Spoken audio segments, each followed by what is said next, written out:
Brilliant. Hi, Hello, Erica Erica. Jane. Hello. Woo, she still got the curls in today. Yes. Hee-hee. Yes. The How are color, you? is it me or is that color bringing a vintage? Yeah. Yeah, but it brings a vintageness to the look. Yeah, yeah. I don't know. Very, very cool. Very cool. We're matching. Sue and I both have pink on. Yeah. We're the pink girls. She got the memo. She got. Yeah. Brilliant. Brilliant. Isn't it on Wednesdays we were pink? There we go. Yeah, there you go. There you go. You remembered. You remembered. Yes, yes. Brilliant. Brilliant. Brilliant. Is Kay going to be joining us? I don't know. Oh, okay. All right. No worries. Okay, so until Kay comes, Oh, that's right. She mentioned something to me yesterday. yeah. She said because I was gonna want to go over that post of the personal myth post. She has an appointment in an hour. Right.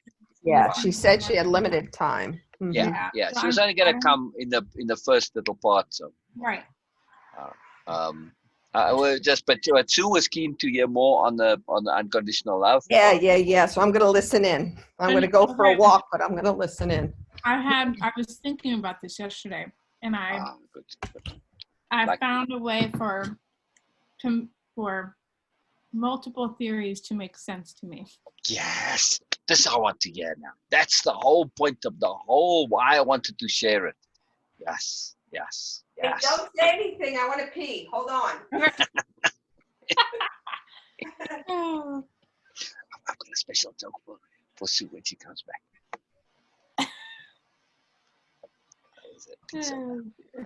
I want to tease her. But especially now when I say quiet a little bit, it helps for the teasing. Yeah, I'm keen to hear this. This is a very powerful point that you're gonna raise. The ability to make sense of. It was an interesting exercise for sure. Brilliant. Oh, this wait for Sue. Yeah. Okay. All right. Is that okay? That's perfect timing. Sue, could you hear us back there, by the way? No, not a word. Oh, okay. Because we could hear you. That's why I asked. Not true. It was just a joke comment. It was just for the joke comment. He was in the bathroom. Thank you, Erica Jane. Just for the joke. Yeah, there was this the musician. He always used to do that. The path to the bathroom always had to come past him. He was one of those who told jokes and playing on the drums. And then every time the girls would go past him and they would come back, oh, could you hear us? And that, yeah, because it's very loud, And it's, because we could hear you too. Every time. The new girls, they would tease them. I remember that joke. So, all right. Hello, Kay. Please, yeah. All right. So, you have like an hour, yes? Well, not quite that long because I have to be there. Okay. Well, then, Erica Jane, you can hold your point, right? Absolutely. Okay. So I wanted to share this. It's kind of a longish read. So, all right, we'll do what we can. Okay. We'll go as far as we can. It's going to create the idea. Yes, I'll share screen in a moment. So, all right. So this is the power of deliberate myth. So, and I'm assuming you've watched Star Trek at some point, right, Erica Jane? Yep. Okay. I was just checking. All right. So the following is a multi-layered post and story. One of its purposes is to create a premise whereby I can get on to the Enterprise of Star Trek Picard Edition. That's the myth part. I'm creating a scenario where that's hypothetically plausible and in the process illustrating the abstract concept of deliberately creating personal myths where we extend how we are. And this is the key point here, right? Self-expansion. The roles envisaged are thus created to explain and justify the presence of myself and my friends I want to bring along. If we are just our regular selves, they won't take us. So we need this cover story. I'm just laying the groundwork for getting into the myth, and then we'll afterwards go into the myth of it itself part.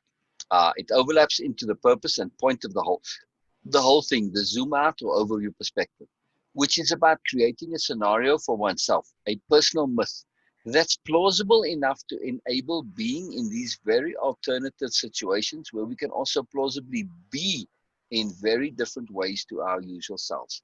So that's the idea, right? We want to create a plausible alternative situation where we can be different to our usual selves plausibly. The whole plausibility is very important. The aim is to create circumstances where our imagination stretch who we are, where we behave beyond the usual and test new ways of being. This imagined plausible realism is a technique to leverage the mind's ability to fit us appropriately to the context and to stimulate us appropriately within that imagined reality. Personal myths are a fantastic tool when used thus. All right, so I was in this conversation with my friend M, and I was telling him about this. So I made this up for myself. While playing Star Trek Online, in which I'm an admiral, and that part is actually true, that part there, right? The rest not. I make up a player mission or quest, and it's actually part of the real game. You can really do this in the real game. Well, the mission I make is about an admiral who gets stranded in time and has to create a message which will be picked up in the future so they can rescue him. He sends a message saying he's from the far, far future, but needs to be in this on the Star Trek Enterprise Picard era, in the Star Trek Enterprise Picard era for his actual mission. But there's a snafu, and he overshot in the time period. The reason he now needs help from the Enterprise, as only they are sufficiently cleared for the levels of security needed to perform such a sensitive mission, besides being integral to his mission objective. But, and this is where the myth part really begins, in-game, this fictional mission gets accidentally screwed up by a real-life internet snafu and gets put out on the web as an independent real story, not as part of the game. No one notices, of course, and if they do, just assumes it's a mess-up of some sort or a troll. But the way the internet screw-up comes about results in it being portrayed as a factual story. That's when the Enterprise picks up this as an anomaly in the time stream, as a consequence of them needing to fiddle with some temporal problem. They naturally have to investigate. My friend M says, because it gets hacked into SETI's Twitter account. Yeah, a few such improbabilities and more. So, as we get into the myth part now, I get a knock on my door, and it's the away team come to rescue me. They're looking for Admiral Saldonada, which is what I am in game. And this is for real in game. I am actually Admiral Saldonada. It is anybody can be an admiral. It's not a big deal. But anyway, if you play long enough, which is what I am game. And thus also in the real appearing internet entry. Because, being the opportunist I am, I go along, not entirely sure if it's maybe an elaborate prank or publicity stunt, but since it's such an anomaly, I have to take it as something from the universe. Well, much to my delight, I'm transported to the Enterprise. There we go, make it so. But a problem presents itself. If I explain what's actually happened, I might be returned to my rightful place, and no way I'm going to let that happen. So I go with my new role as Admiral. I have no other choice. It's destiny. But I now have to justify my lack of procedural knowledge.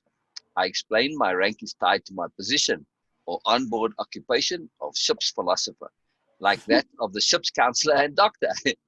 I'm a ship's philosopher in the course of my usual duties when assigned to a ship.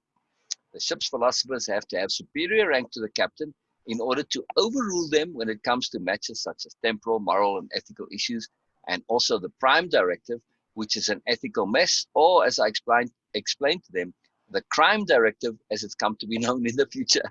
I don't know if you guys watch a lot of Star Trek, but whenever I see them with the prime directive, it's one of the things I talk to the TV about. The crime. Anyway, we get into a little bit future here. So, much like the doctor and the counselor can overrule the captain or medical or psychological issues, so too can the ship's philosopher. However, since philosophy, and in particular the practical philosophy of the future Starfleet and Federation pretty much applies to everything, I now have the very real rank of Admiral. I have to have the very real rank of Admiral. Also, ship's philosophers undergo a very special training. They are deliberately not trained in the typical formalities pertaining to rank and command, so as to leave them outside those matters and minimize potential interference. The ship's philosophers are thus by design set up to come from outside the system. This is all necessary to justify my ignorance of matter Starfleet, but is also actually sound in the future created practical philosophy I am to bring to the ship. The entire endeavor has to be thoroughly sensible to the Enterprise crew and also explain me and what would otherwise be peculiar holes in my knowledge. My initial explanation is thus to set up the captain and senior officers to explain to the crew they need to make allowance for me and my team, and that we will be behaving anomalously by design. It's part of our office and duties. However, I warned the captain, my rank is very real, and there could likely be situations where I will be in de facto command, much like when a regular admiral has temporarily assumed command. But I assure the captain, this would only be done with the captain's full cooperation. I'd be a very poor ship's philosopher, or as we are known in some other fleets, ship's elucidator, if I were not able to fully explain to him such necessity and have him then supportive. This is all, of course, to give me the excuse to satisfy my personal curiosities and personal philosophical missions according to attunement, if it's not too conflicting. To illustrate, the Prime Directive, I explained, has resulted in massive criminal exploitation of unadvanced worlds. The Ferengi especially, and those not in the Federation, massively abuse those worlds, knowing Starfleet would not intervene because of their precious Prime Directive. And as they also come to call it, the Crime Directive. The mission of the Explorer. What's that? The Prime Directive is to not interfere. Correct. Not interfere with world's development. Yeah. Right. Yeah. Right. Yeah. Okay. So I get into it a little bit further here, but the idea is, I can skip quite a lot here because I want to get to the personal myth part. The idea is that, or at least the Crime Directive becomes that because, well, other species don't care about it, so they go in and just take advantage of those people. So you standing by on your principle, but you're allowing a mess to happen. So how is this ethically justified? It's not. It's completely unethical. So that, as I explained to them, the whole mission changes. We got to get there first. So some of this goes into the more technical parts of the myth. And the key I wanted to just illustrate is, as you can see, it gets kind of very detailed on how I substantiate the myth. I make it very plausible. I make it real. I find ways to bring my friends on board, and it's all relative to Star Trek, and using the whole deal there. But the deeper point of this is that I'm putting myself in this mythological role, and that's very realistic. And as the ship's philosopher, I'm now forced to behave in ways that I wouldn't ordinarily behave. So we can go through it another time here, but in the interest of time, I want to get to the end part here, the summary. So there's a lot of fun Starfleet stuff. If you like Star Trek, then it gets fun with how the system is being played with a little bit and making it plausible. So a lot of fun to it. All right, so the above is not the deliberate personal myth concept itself, just an example of how it could be implemented. The concept of creating and having personal myths goes beyond just a story, it's a template. For instance, for me personally, philosophy and its application is part of my daily life, but it's always personal. To think it's applicable to others is not part of my thinking. It might be, but I can't ever really know that for sure. The idea of presuming is horrendous to me and avoided at all costs. I can share, yes, but that's as far as it goes. However, if I were in a position such as the ship's philosopher, where I now had to evaluate and institute this philosophy on behalf of others, this would be a huge, huge shift and a change for me. I'd be coming at not only philosophy itself, but my personal philosophies from a completely different angle, and as such, an entirely separate ethical field. It'd be a massive shift of personal responsibility. When it comes to individual philosophy, I don't feel we can take personal responsibility for the philosophy of another. They have to come at it by themselves. But in the case of the ship's philosopher, in this particular personal myth, it's a luxury which is no longer entirely available, as I would have to be in a particular way, pertinent and relevant to the situation. Not to mention the necessity of ensuring the crew have personal philosophies which are appropriately representative, at least in terms of public expression when dealing with first contact or worlds new to the Federation. It's no longer only Starfleet and Federation doctrine which is the issue, but the representation of the entire philosophical underpinning. The relevance for me personally is that I have to extend myself to be appropriate within my mythos, a deliberate circumstance designed explicitly for this purpose. My immersion in the personal myth and playing out these scenarios allows me to come to terms with and find ways of dealing with that which I otherwise would never do since the circumstances aren't present. The value and purpose of this deliberate personal myth is to enable us to continually rewrite and adjust our story and us in it, to try different storylines, to imagine ourselves in a variety of situations and interactions. It's important to create stories which have myth-like qualities, which are far removed from our daily lives, so that it's not preposterous to be completely different, as it's in keeping and appropriate with the personal myth. We thus practice alternate ways of being. We test and configure, explore and refine. A massively valuable way of expanding ourselves, and a huge amount of fun to boot. So there's the entirety of it in that summation. I mean, I'll share the link and you can go over the fun of the story itself. There's a lot of fun in the story, especially if you like Star Trek a little bit. But you get the point of why the personal myth, right? We're creating this world, the scenario that's somewhat realistic, in which we are now pressing ourselves to be more, to be different, to be alternative to what we would otherwise be. There's where the rub of it lies.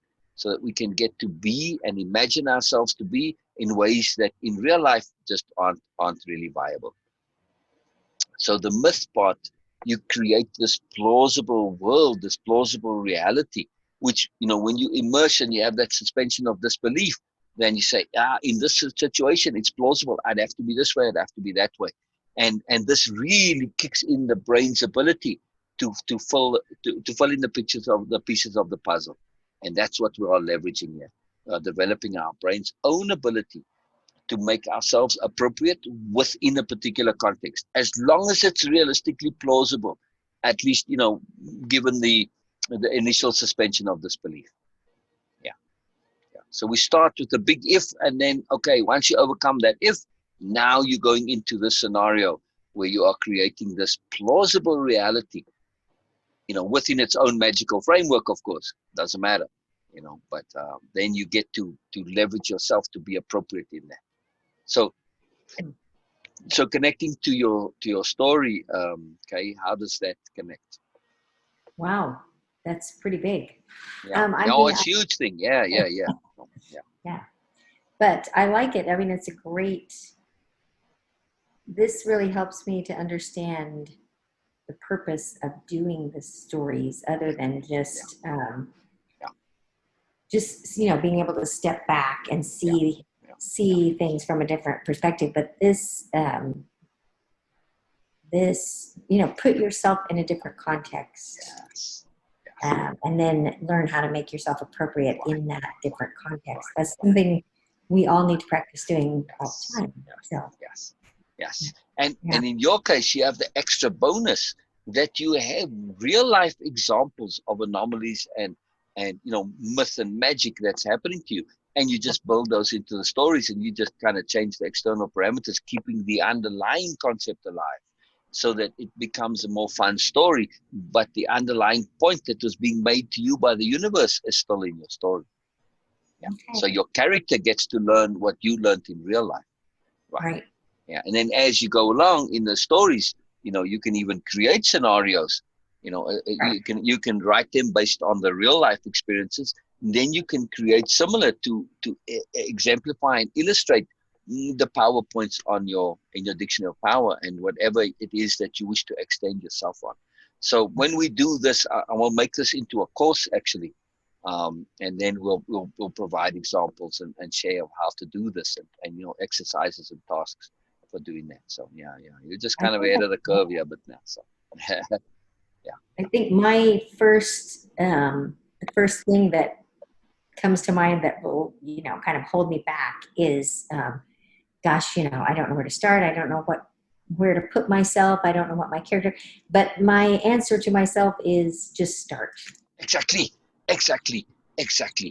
Trust in the power of connectivity.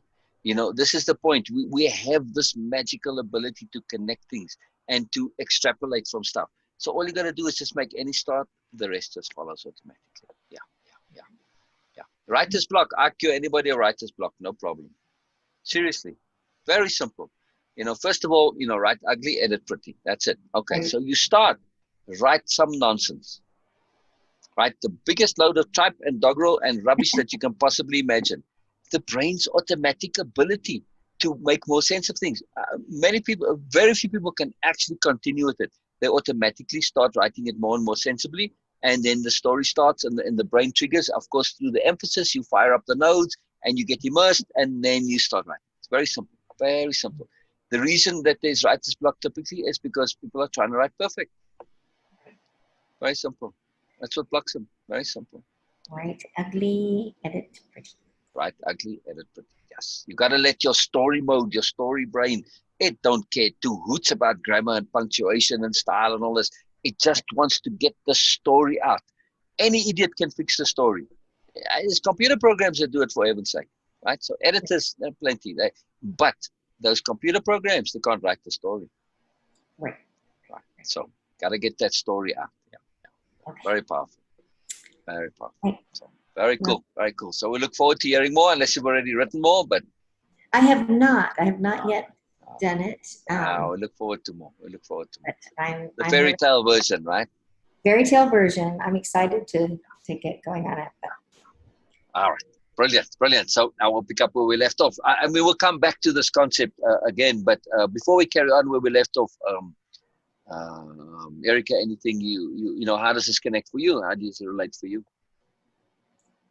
Yeah, I think I agree with Mom that the thing that really jumped out for me was putting your character in different positions and kind of working that out in the story to make them be appropriate in the context. That is a really great exercise for application. If you're struggling to figure out, okay, I get this idea exact, but how do I actually, perspective shift and sort of practice putting myself into different contexts in actual application? This is a great way to do that, because you can, and it gives you the benefit of not only perspective shifting and seeing outside of the situation, but of practicing and making mistakes and learning all within this sort of sandbox arena. Yes. You say, okay, I'm going to have my character do this. Well, no, okay, no, that didn't work out very well. Yes, exactly. So you can kind of work that out exactly in this scenario aside from the real world, which is really cool. You said you don't know where to start. Start at the opposite end. All right. So my whole myth, it comes from one objective. I want to be on the Enterprise, and I don't want to be kicked off the Enterprise. Right? That's my objective.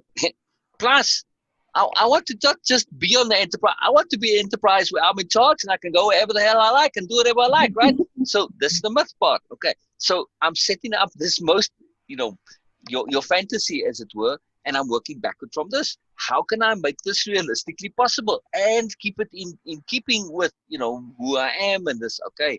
So that's it. You start from where you'd like to be and you work backwards from there.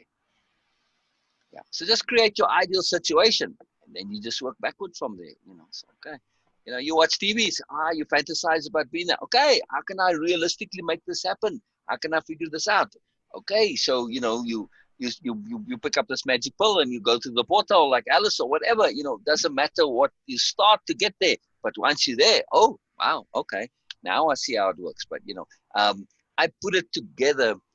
The power of personal, deliberate, that's the point, deliberate, is that you can create any situation in any fantasy way.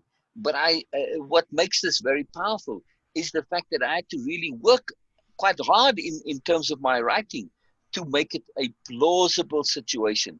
It's for the inner bureaucrats. They want to see, okay. So now you're starting to imagine how, if this was like really realistic, wow, this could really happen. Once you engage the brain to say, oh, this really could happen, that's when the magic starts to kick in. That's when you start to get that leverage from yourself. Well, now, if this is really happening, I'd have to be kind of this way, and I'd have to think this way, and I have to do this way. And you'll see as you go in the story there, I end up in a conversation with Picard and all the officers, and, and then you see how it all starts to fall into place. So it's that plausibility it's quite necessary to be as plausible as possible. Yeah, yeah, yeah. It's very fun. It's very fun. So who knows what could happen? So one day I'll get that knock. Maybe you never know. Yeah, you never know. It's very fun. It's very fun. Before we jump on to next, Beena, go ahead. No, go ahead. My question is, all right, I'm talking about writing as in a fairy tale form, Mm, mm, mm. which, fairy tale is not necessarily plausible. I mean, there's magic Right, involved. There's, right. whatever. It's plausible within the fairy tale. Okay. Yeah, that's the key. It's the plausibility in context. Space travel isn't plausible either. So there's always a suspension of disbelief. It's within the parameters of your environment. Yeah, yeah. So, we have time travel in my story, and that's not plausible necessarily either, but it's within that universe, it's plausible. So, Right. yeah, you have to stick within the rules of the universe. Yeah, yeah. In that universe, okay, you got time travel and all sorts of stuff, but you still have to follow Starfleet and all of this, you see. So there's always rules within any universe, even magic. Actually, if you look up rules of magic, you're going to be overwhelmed. Yeah, the different types of magic and how they have their rules and the supporting things with it. So, it's a big deal. Energy conservation and all sorts of stuff come into it. So yeah, it's very fun. So it has to be plausible within that context. Yeah, yeah, Right. yeah, yeah. Well, So I think I know. Yeah. Oh, I was just gonna no. say real quick. One of the great things with magic is they leverage impeccability. What do you mean? Yeah, almost always. And you look at magic stories, if there's no impeccability, you end up with an abuse of the magic, and this always leads to chaos. So if you're going to have magic, you need to be impeccable. It's the theme that underlines most magic stories, at least implicitly. So it's a very fun mechanism to have, because now your character could go out of the magic and all sorts of havoc can ensue. So Right. yeah, yeah, very Okay. magical thing. Very cool. Yeah, Okay. yeah, Got it.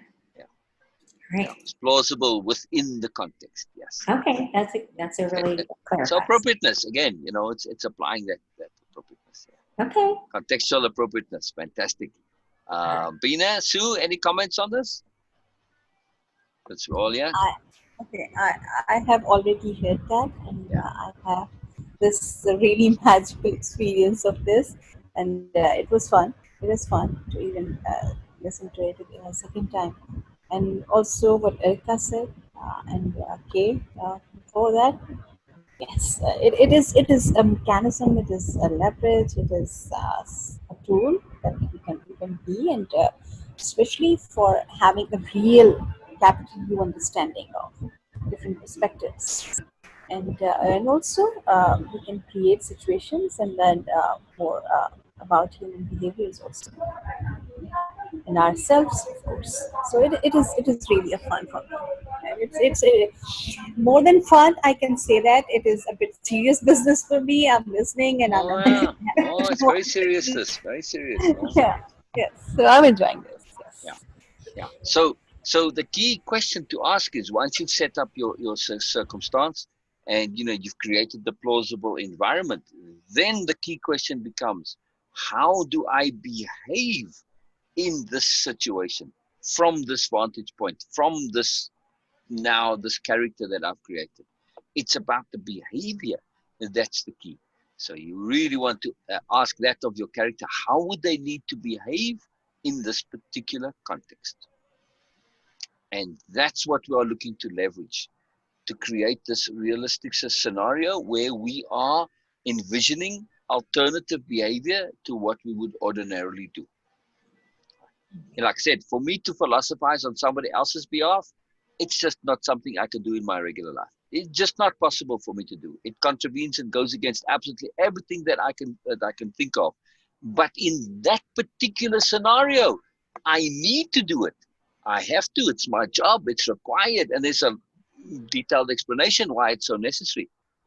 So now it's a whole fun deal. So, wow, okay, I can't see that being, situation here, but in that situation, yeah. So I get to expand and extend myself outside of the boundaries of the usual of this reality, but I'm getting to do and be, the very real results for me as expanding my self-awareness, my self-knowledge, my self-abilities. It's very powerful, very, very powerful. Yeah. Very cool. Sarah, Sue, stop. Sue, anything? If you're here listening, I know you're listening, but I don't know if you can speak or not. So. A big old First Good. of all, Good. Star Trek is about as foreign to me as Oh, a car engine. interesting. So Interesting. I couldn't grasp it. The only thing potentially,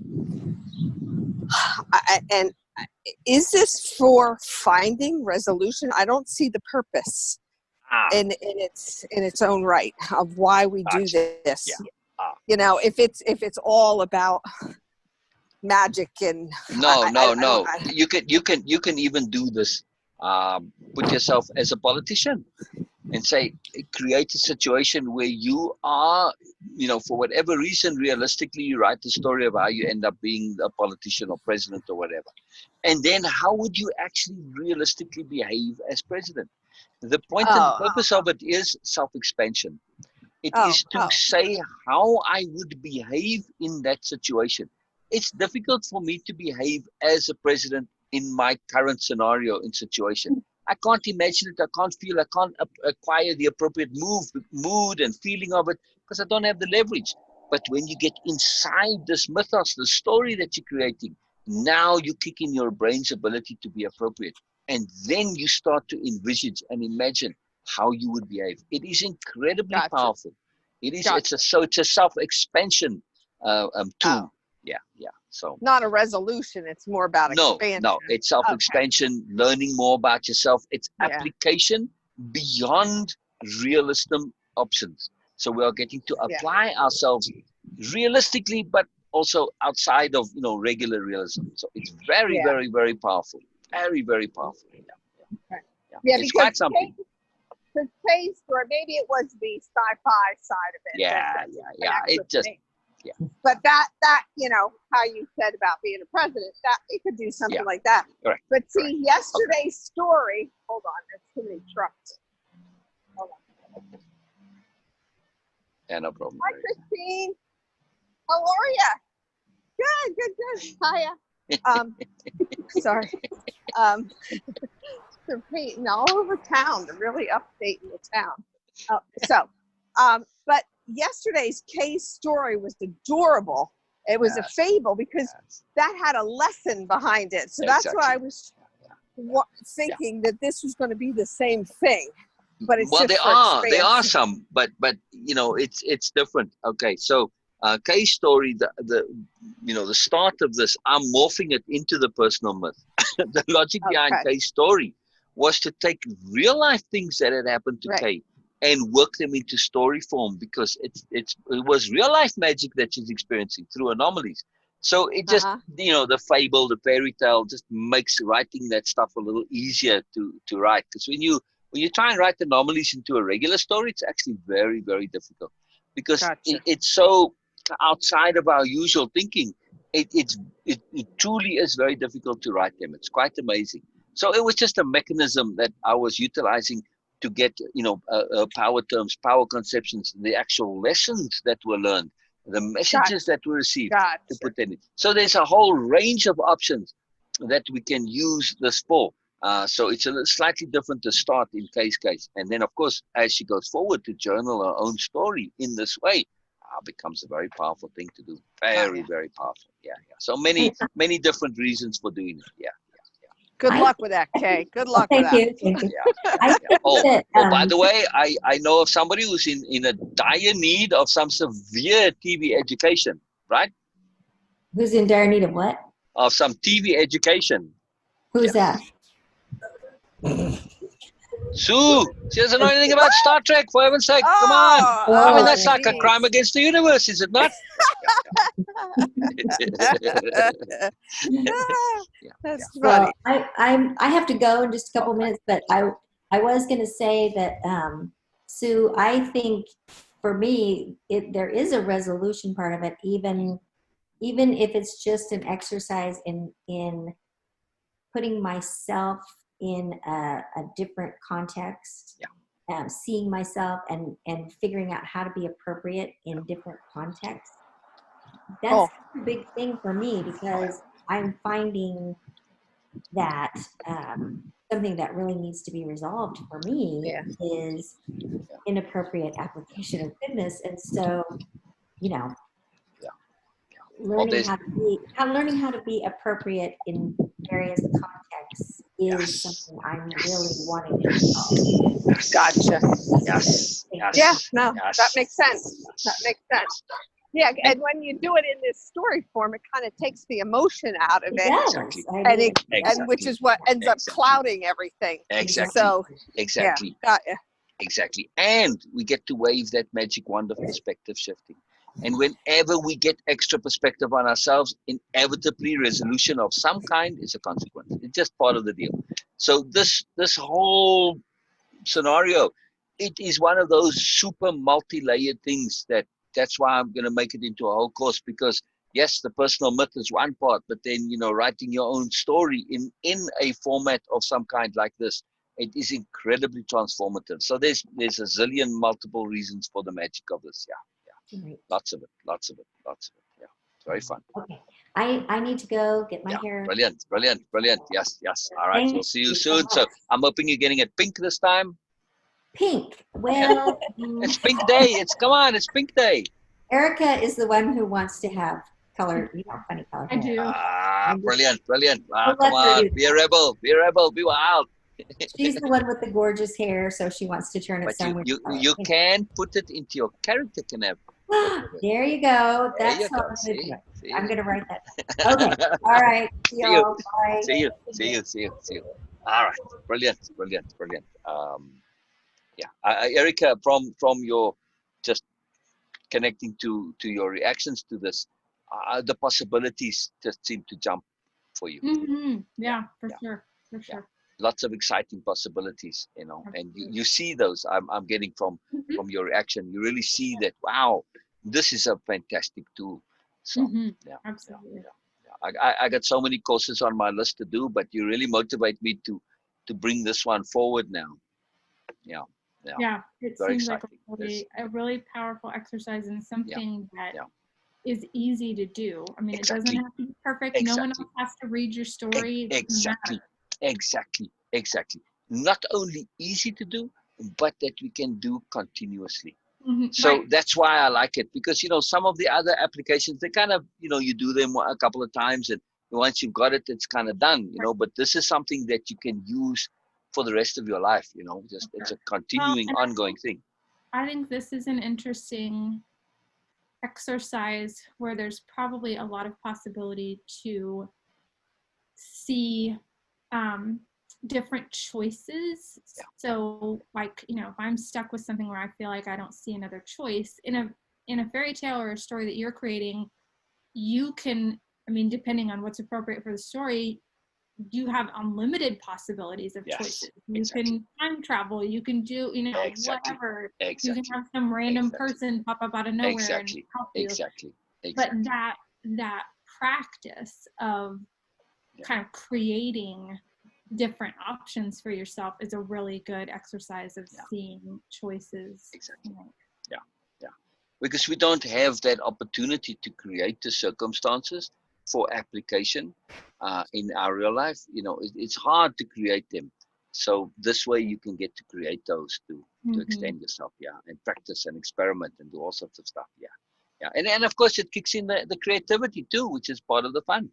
You don't have to do it in a fantasy setting or a science fiction setting, magical or anything. You can use fable or regular old style myths, or just use regular, like I said.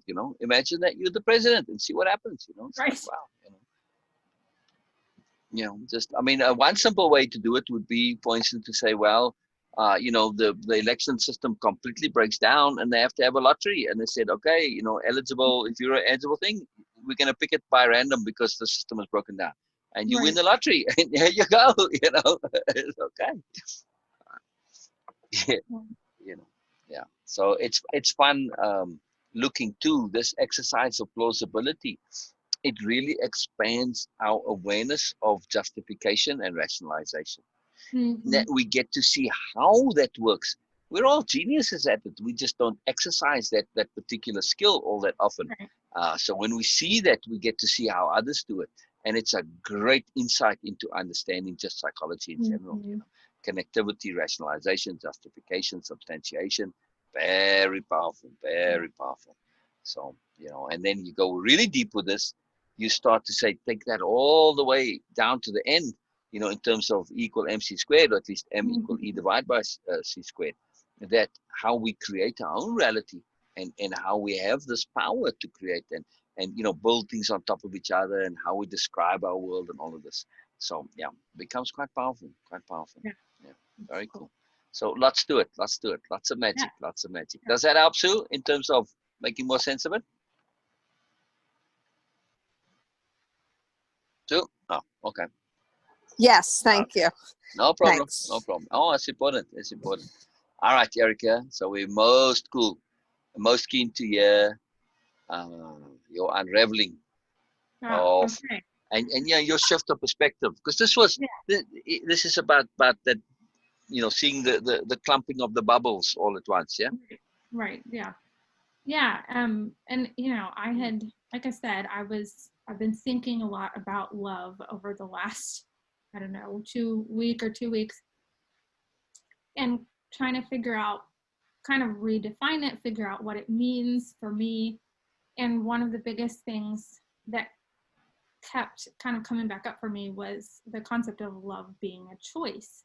And I was really struggling with the concept of unconditional love. And, you know, if it's unconditional, doesn't that make it inappropriate in certain contexts? You know, if there's no conditions, you know, how does it continue to be appropriate? And I really liked hearing Beena's past thoughts of love and kind of how that's changed. And I really liked the story that you shared yesterday.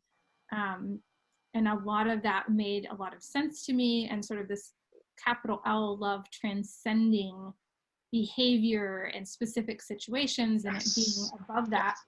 And so I think you said at the end of the call yesterday about, just because two things may seem to be opposing or maybe not immediately connected, that doesn't mean that they can't all be correct. We just kind of have to see how they make sense.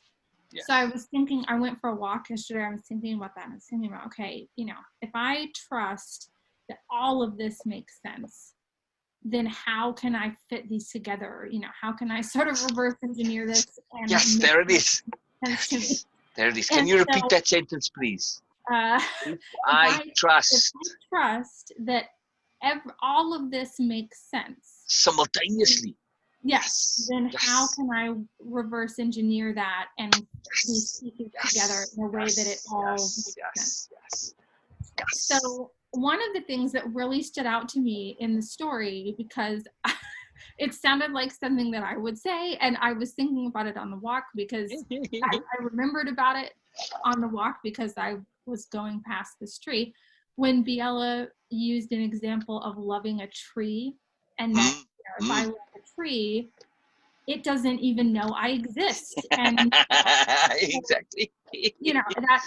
And so I was thinking about that, because on my way back from my walk, I go through this park around the corner from our house, and there are these absolutely beautiful, really old, giant sycamore trees. Oh, good. In the middle of the park. And I love really anything in nature, but I especially love trees. And I same.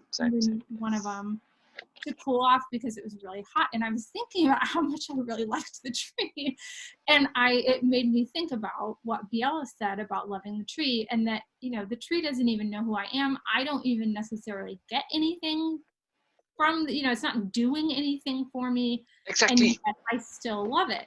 Exactly. And so I was thinking about that, and then all of a sudden and I thought, you know, yeah, here I am loving and appreciating this tree, and I mean, I don't know that it doesn't know me. You know, I don't really know what the experience is, but I can kind of assume that it doesn't really even know I exist or whatever. And my loving the tree doesn't really affect its experience at all, but it has a huge impact for me. Yeah. And I was thinking about that. And I specifically, while I was on my walk, I had been thinking about misconceptions and sort of misapplication of goodness with love.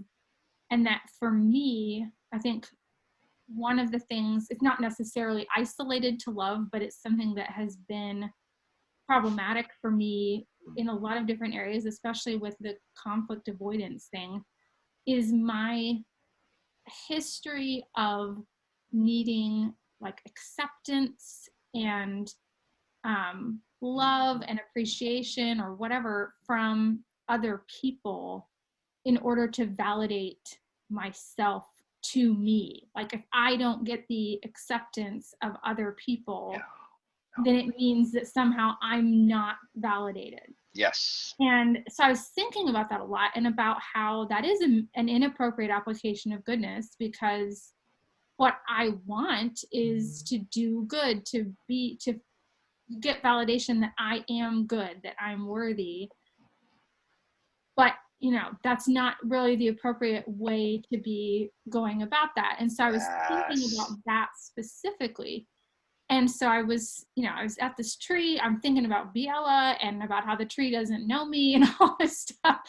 And I thought, it just popped in my head. The first thing was, isn't all the validation that I need from loving something the fact that I have loved it?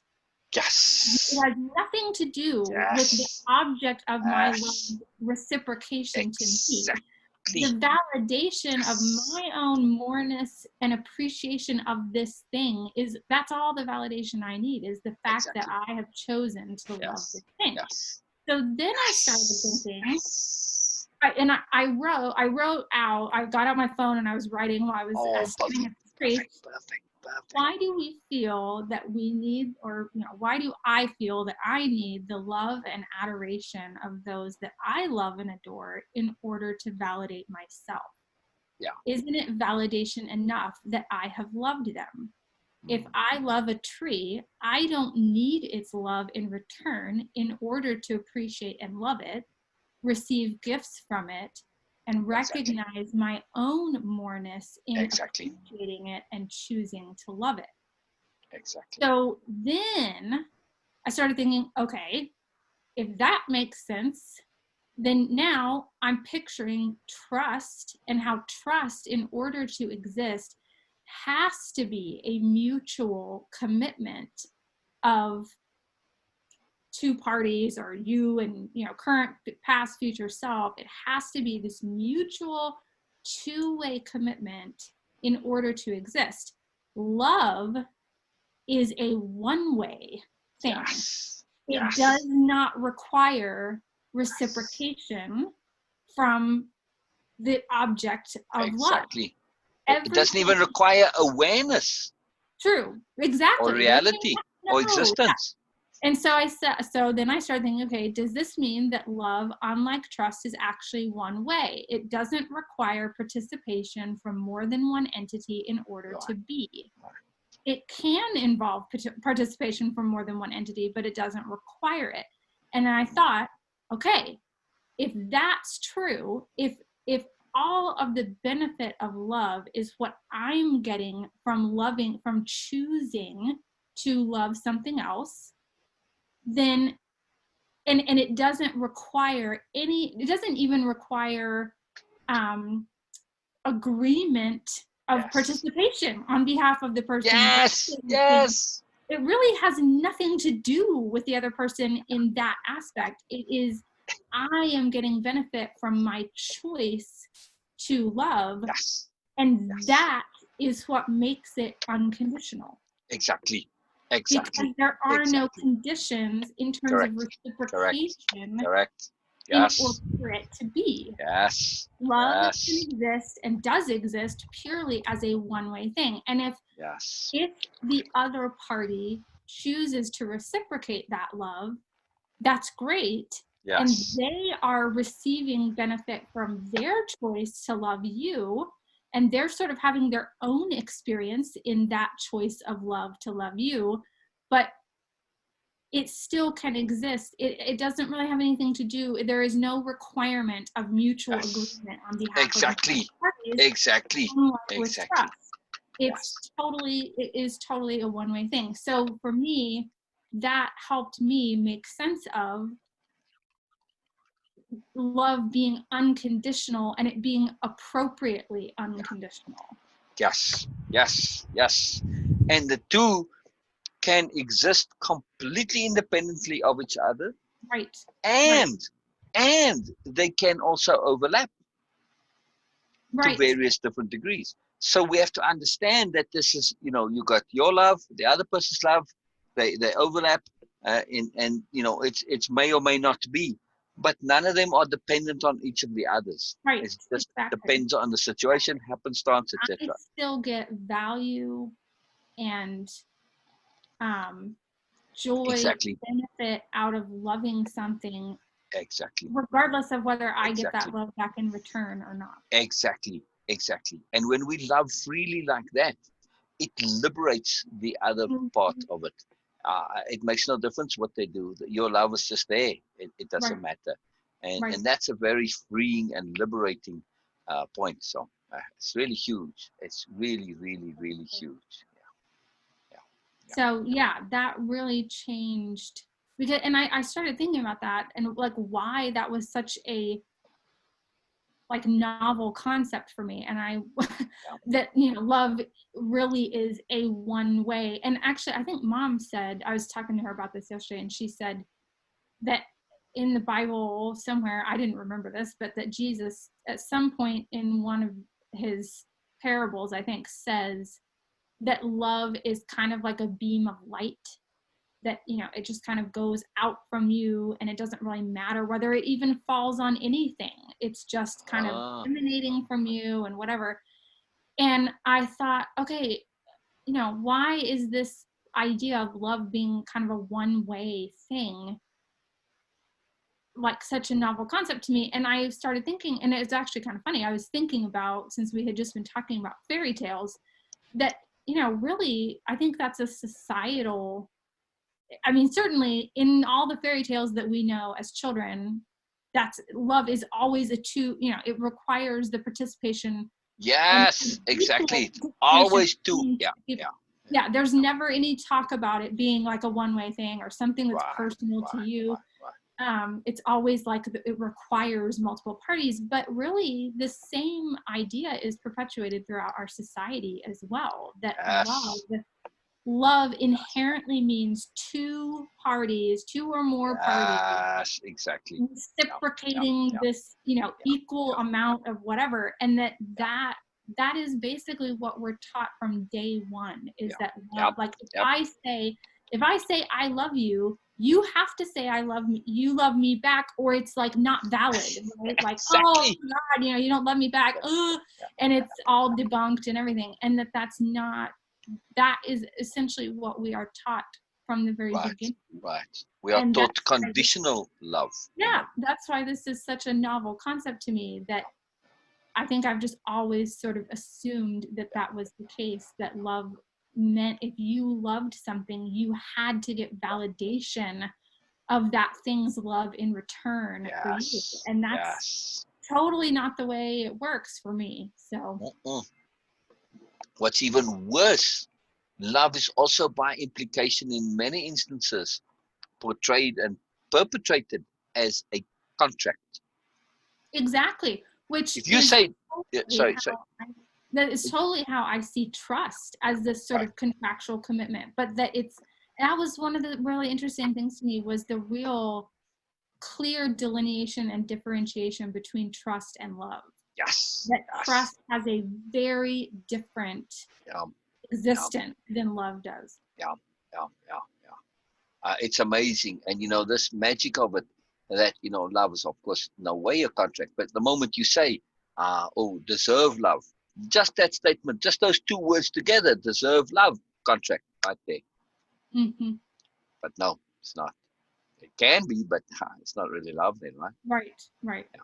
Yeah. Absolutely. And I think one of the really big things for me yesterday with thinking about all of this was recognizing that if I mean, it's kind of, again, the same expression that I've been on of self-proof of my own goodness, that love is another self-proof of my own goodness, that if I'm choosing to love, that is the validation that I need. All of the validation that I need is right there in that choice to love. It has nothing to do with Exactly. any kind of reciprocation coming Exactly. back.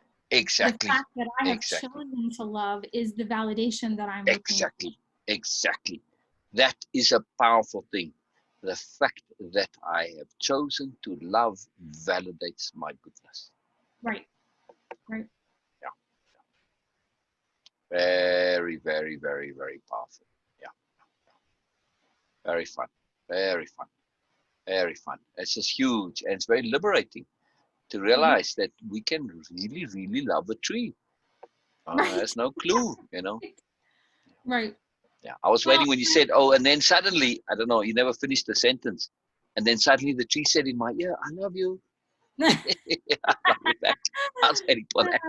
I don't know what the end of that sentence was, but I was hoping. Yeah. and I think I think when you're really talking about capital L love, you can also have love and not really even know what it is that you're loving. Yeah. You know, Yes. you just Yes. are experiencing the Yes. kindness, and it's Yes. not really even Yes. dependent upon an object to love. Precisely. It is It's a just part of simply a you. state Yeah, of being and a yeah, feeling. Yes. Yes. Yes. Precisely. Yes. That is exactly what Biala is implying. right, She right, doesn't go all the way there because right. she's answering a specific question.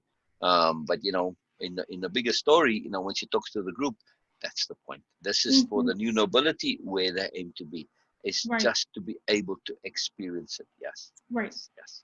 And Yeah, yeah. it really made me think of love as a very, and I mean, this sounds silly because I would normally think love is a really intensely personal thing, but it made me think of love as an intensely personal thing in a completely different way. That it's, again, it doesn't require the participation of another Exactly. object, another entity. It Exactly. is truly an intensely Yeah. personal Yeah. thing. Yeah. Um, yeah, that really changed my way of Yeah. thinking Yeah. about love.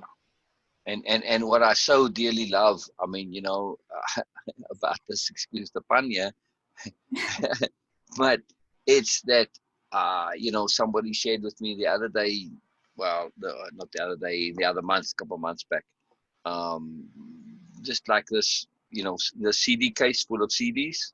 Hmm. I don't know, there must have been 100 of them from a particular guru, and all they go on about this love. 100 freaking CDs. It's like, come on, man, we didn't even use 100 minutes here, you know. Right. So it's why I stay away from the love thing. There's so much on it, and it's so convoluted and distorted. And actually, when you get down to it, it's kind of really simple. And I don't want to offend people who are so in this bubble of, that, oh, it's all about love and all that. So I just, okay, when we get to it like this now, in appropriate context, it's not that complicated. It's pretty simple. It's really profound, yes, and it's awesome, but you don't need to go and listen to 100 CDs to get it, and then still not get it.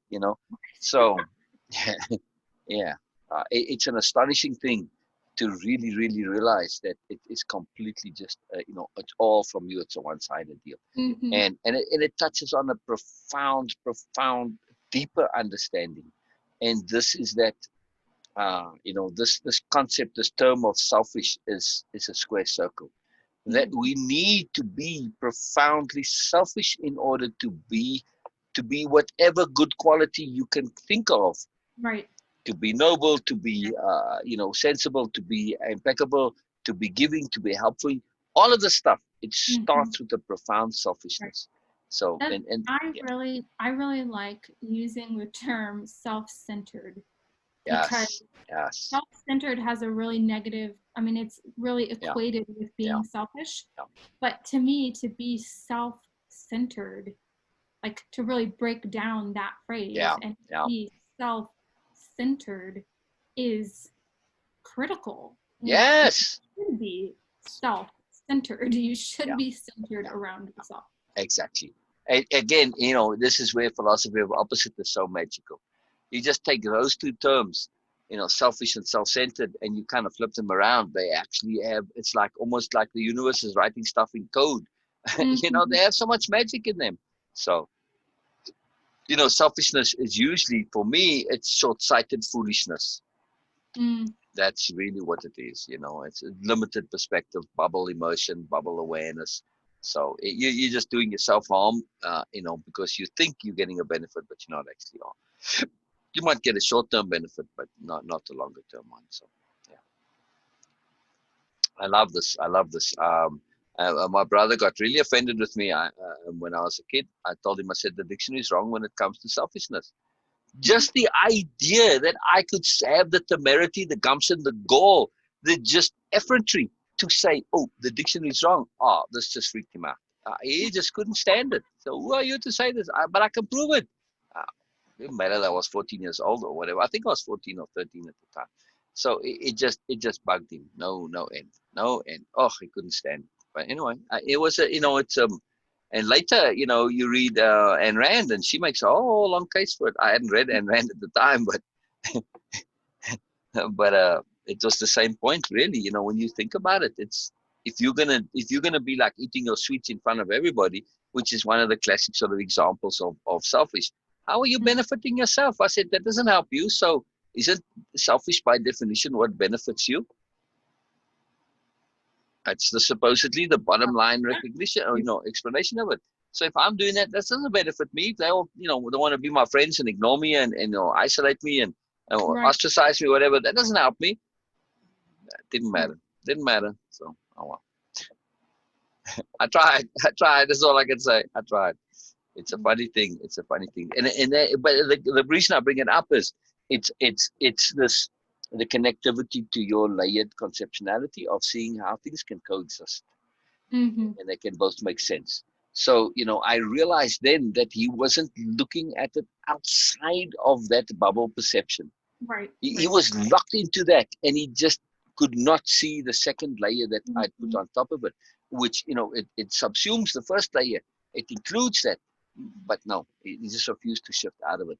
And Right. also, that to hold two perspectives simultaneously, I don't know, maybe that's difficult for some people. They just absolutely maybe assume their programming insists that, the configuration as it currently is insists that if they are separate, they must contradict each Right. other. Right. You can't have two realities existing at the same time. And of course, it's not true.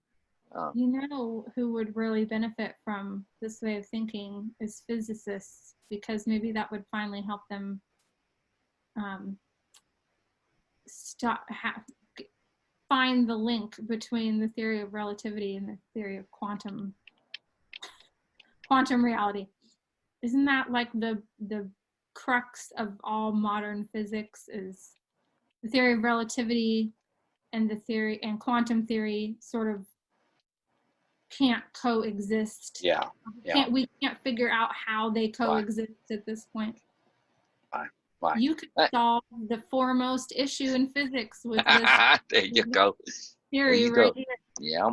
Yeah. It sometimes it really isn't that difficult. We all have to point out that, hey, wait a second, people. You remember Newton, right? Newtonian physics. What happened when Einstein came along? Right, right. He said Einstein proved Newtonian physics are actually invalid, yet we Right, use Newtonian physics every single day. It's right. simply a matter of context. In the case of Newtonian physics and Einsteinian physics, it's a matter of speed, right? Mm-hmm. Newtonian physics works really well at super slow speeds. At faster speeds, they fall apart. That's it. It's all about relativity. Really, it's in the name of the theory, for heaven's sake. So, if that can coexist, why can't other stuff? It's all about this Mm-hmm. contextual perception. to understand that things can coexist and there are bubbles on top of bubbles on top of more bubbles, and then they consumed in a bubble. That's it. All about layered bubbling. That's it. That's it. There we go. The theory of layered bubbling. Will make it sound very technical. Yeah, but it's astonishing sometimes how things work. The simplicity of it. I find this very often happening, and when I look at, especially in academia, it's very important to pay attention to this. How getting locked into a particular a perceptual or contextual bias, an environment, it can absolutely frame the brain, and it just can't see outside of that. It literally makes for actual conceptual blindness. It's a fascinating thing. So conception rules perception, and if you don't have this ability to conceive contextually like this, you just get caught in your environment, and even these super smart people get stuck and they just miss the forest for the trees. It's just an incredible thing. It's absolutely fascinating. So, and that's the thing with expertise.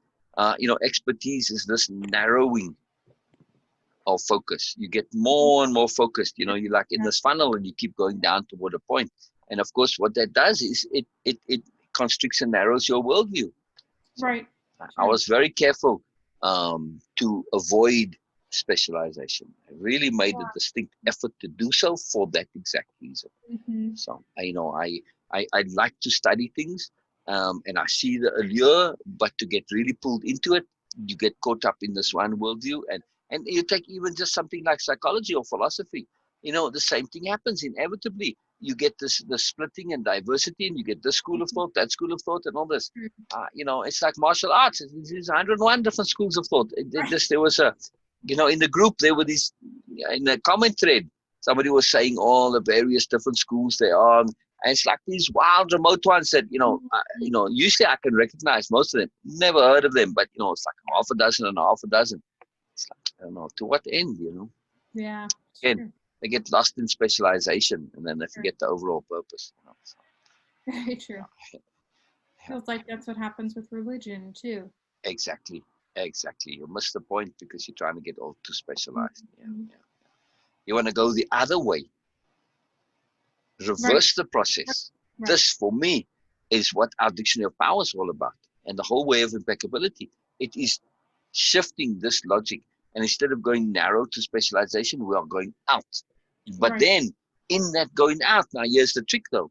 In the going out, we've got this, and then we kind of, funnel it back in like a vortex, right up at the top from the universal point. And then you funnel it down back to your application.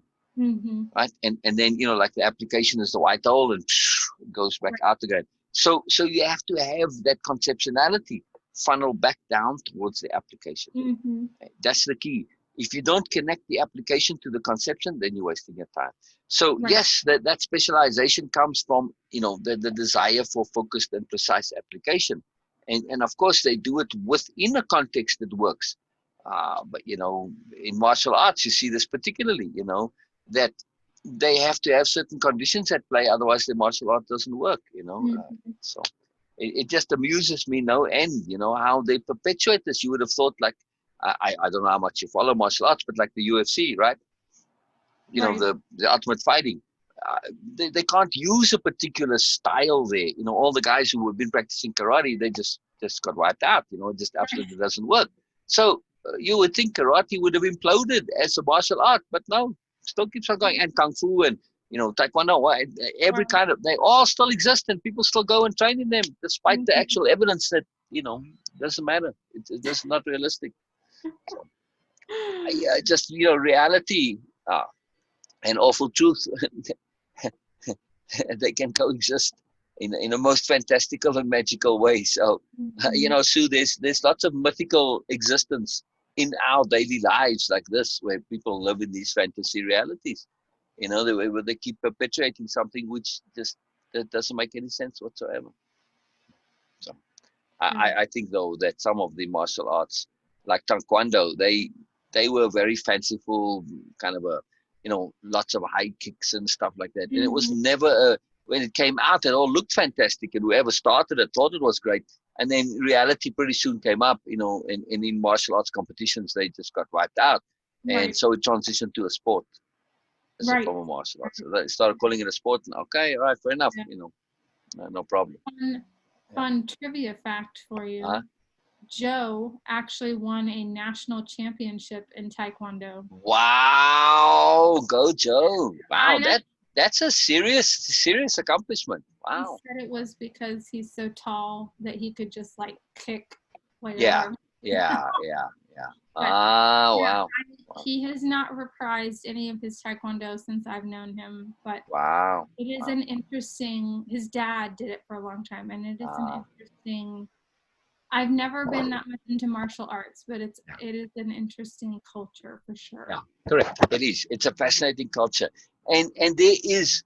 This is the thing, unfortunately, that we were talking about nexus points, Mm. leverage points. Martial arts can be one of those Mm-hmm. because every one of those martial arts schools, they all are desperately seeking the philosophy, the abstract application core of wave impeccability. They just Mm-hmm. don't know. They're usually clueless. But it's there in their talk, in their mythos, in their desire for it. Mm-hmm. They all come into, they go to the schools, oh, you're going to learn this, and, a little bit, but you never really actually, because none of those schools actually teach any kind of a specific martial Right. philosophy, Right. which is very sad. It's always sort of implied. You got to go read it for yourself and all of this. But if they were to actually combine the two, this would be a Mm, huge deal, a huge deal. for So sure. it's a sad reality that they don't have this. So, Right. It's yeah, true. yeah. I mean, I So actually lived as a full-time student, ushideshi in a dojo once upon a time, in a kido really, dojo. Yeah, just part of our desire to study and grow and learn. But again, it was just I was in that space where I was keen to learn, extend my own learning. I soon realized, well, I could give the lessons on the philosophical aspect of it, not the right. physical side of Right. it. Interesting. It was just like, it was just a sad thing that you want it, but it's not there. So Right. yeah, Yeah. yeah, it's a pity. But So, yeah, I'm curious if Sue is still here to so hear her thoughts on unconditional love because I haven't yes, got to hear her. yes, I don't think I yes, heard your thoughts yesterday. yeah, yeah.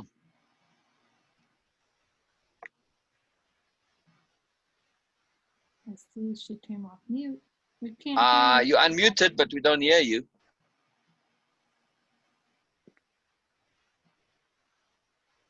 Sue, we're not hearing you.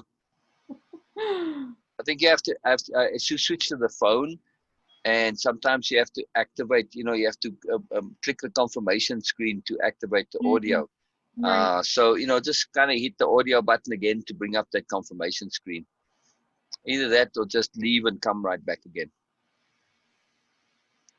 Nope. There you All go. There you go. I right. was going to say, oh, I could just kick you off and then you'll have to come right back again, but I don't like doing that. I feel rude. Hello, Beena. Hello, Beena. What are your thoughts on Your unconditional thoughts on love, that? Beena? Oh, Um, Erica Jayne was asking Sue what her thoughts are, but Sue's audio seems a bit funny at the moment, so we can hear from you in the meantime. Are your audio working, Sue? Nope, we're not hearing you. You're not muted from our side, so that's most interesting.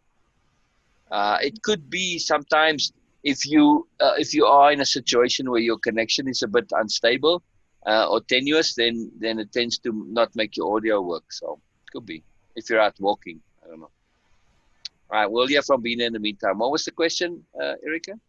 all right. Just Have to what ask Beena. your thoughts on unconditional love today? Beena? Wow, Man, both Beena and Sue are mute. Well, at least they aren't muted, but their audio not working. Oh, wow. Oh, that's most interesting. Yeah, we're not hearing you, Beena. So, and it can't be from joining in. Oh, She's joining on the laptop. Very good. Very good. Very good. We hope to hear from you soon, Beena. Keep trying. You're gonna come back as well. So yeah, it's intriguing how that works Can you hear sometimes. me now? Yes, we can. Yes, we can. Yes. Can you hear me now? It's like that commercial. Can you hear me Yes, yes, we can. We can. Yes. Yes. now?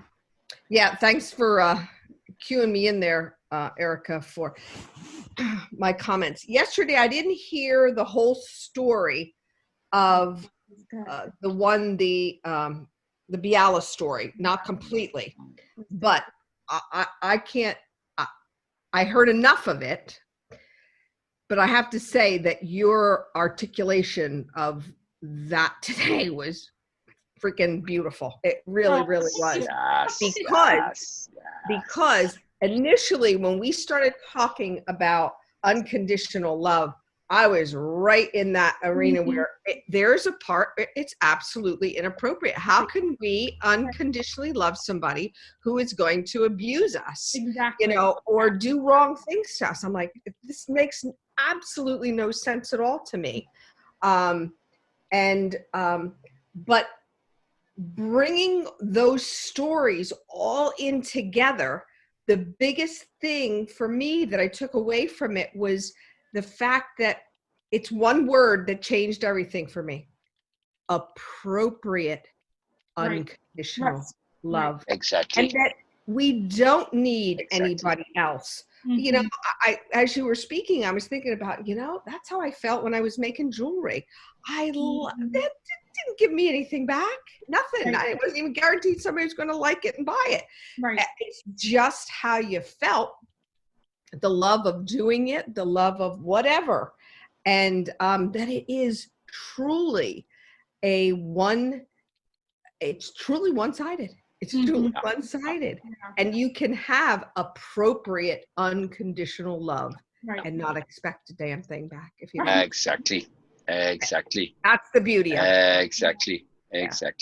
Quite a shift. It A shift. It really is. It like totally challenged it. I think it totally challenged the way I thought about it, and that surprised me. Yes. Because I was like, is that really what I think about love? Is that it requires like reciprocation? That's kind of sad, that I have this view of like, and it made so much sense to me that this is why I think I've struggled for so long with this concept of like, I have to have validation from these other people. Everyone has to accept me and like me, because I had this idea that like somehow, I didn't get validation or joy, or that like love couldn't exist if it wasn't reciprocated. And it surprised me that that was my sort of underlying thought about love. But yeah. The tree is what connected it all. Yeah. Exactly. The tree. I'll never look at another tree the same. Yes. I love it. I love Yes. it. I'll put my ear up to the trunk just in case it speaks back. No, my Jesus. And now I want to write a little fable of the tree. Oh, bloody hell, another one of those ever-loving bloody humans pumping out their bloody nauseating love at me every day. Oh. Every time a human being walks by. I love it. Little grumpy, grouchy tree. I took a picture of my tree. I'll have to. Oh, please. I was hoping you would do or share or say that walking film. I was standing under this tree thinking about love, and I took a picture of the tree. I so love trees. I so love. Did I tell you my theory of trees? I'll tell you after the sharing of the picture. Wow. I got a theory about trees. Yes, most fabulous theory. I feel, for me at least. Anyway, they're like people. They move. They are very flexible, very adaptable. I look at trees as being this entire society of artists, and their artistry is their being. That's their art. The way the tree is, that's its art. Yeah. So each tree is a work of living art, the art of being. So they call it, of course, treeing. Treeing, I like it. They're masters of being, in other words. Exactly, but their being is their art. Right. All in the same thing. Yeah. I like that. So every time we see a tree, we are seeing that particular tree's art. It's artistry embodied. Yes. I like that. That's And cool. there's a lot to this, of course, because now you have to consider, we only see the external thing, but it is how they manifest their being, making use of the particular environmental conditions that True. they have at hand. True. So it is, about maximizing it and, forming it and shaping it and still coming out with this, something that has innate beauty despite the circumstances. Mm-hmm. So this is a fantastic thing. So yeah. Mhm. And then, of course, you get the different representations of different attitudes and moods. You start looking at tree as art. Trees they're not similar anymore. Right. It's true. And it's Changing. all, just expanding the possibilities, thinking from a different direction, Yes, exactly. And like you said, there's so many times where that specialty, everybody thinks that that's the best thing in the world, to be so specialized in something, but you can see how limiting that is. So again, I mean, am I going to walk away today, always with another aha from this program that, wow, love is a very, very, very different today, and rightfully so. And it actually allows you to bring more love in, Yes. because Yes. it matters. Yes, exactly the point of that entire post was to be able to bring more love in and to put more love out. You don't even have to have it come in to put it out. It can be just as one-sided, but both. Right. It leverages both. Absolutely. Yeah. Interesting. Yeah. Very powerful. That's why I like stories. I really enjoy them because they leverages us into a moreness, Yeah. Yeah, it provokes thinking, it provokes conversation, instead of just factual stuff. That gets boring. Exactly. That's the Exactly. word. It's all about application. We can't repeat that enough. Mhm. It's all about the application. So even in this, when we look at the consequence of Erica's thinking it through to the end. Yeah. I'll tell you, she's a poster child for that one. Yes. Yes. Well, it's Yes. those years of overthinking. I trained myself well for being able to think about things. Yes. Exactly. Well, Overthinking. Yes. it's serving you well now, sweetheart. Yes. Yeah. Yes. Overthinking is just ineffective thinking. It's just Yeah. wasteful thinking. That's all, really. There's no such thing, really. It's one of those oxymoron conundrum things. So yeah, it doesn't really exist. A hollow word. But anyway, um, um, oh, I was saying the consequence of you thinking it through to the end resulted in an actual application. Mm-hmm. You changed. Sure. That's it. That's the application. You actually changed simply from thinking it through to the end. Mm-hmm. So in this case, the application is an internal application, but nonetheless, it's still a profound application because you reevaluated how you relate, how you connect to things. And in that, there's a change. So there's a lot that goes on in the abstract world that's very, very, very real nonetheless, because it affects our moods, our emotions, our feelings, very real. So now you feel differently about love, yes? I do. Absolutely. Simply from having thought it through to the Mm-hmm. So that's why I like those posts and stories. That's the point of them. Again, as a post, they don't really lend themselves to thinking it through. And that's why I'm going to transform those, because there's so much packed in there. It's too packed together, transform them into courses to spread it out and to get the exercises of consideration, perspective shifting, application, unraveling, and as Sue has discovered, I'm not quite sure what you've discovered in doing the tasks. Maybe conundrum, confoundation. Yes, Sue?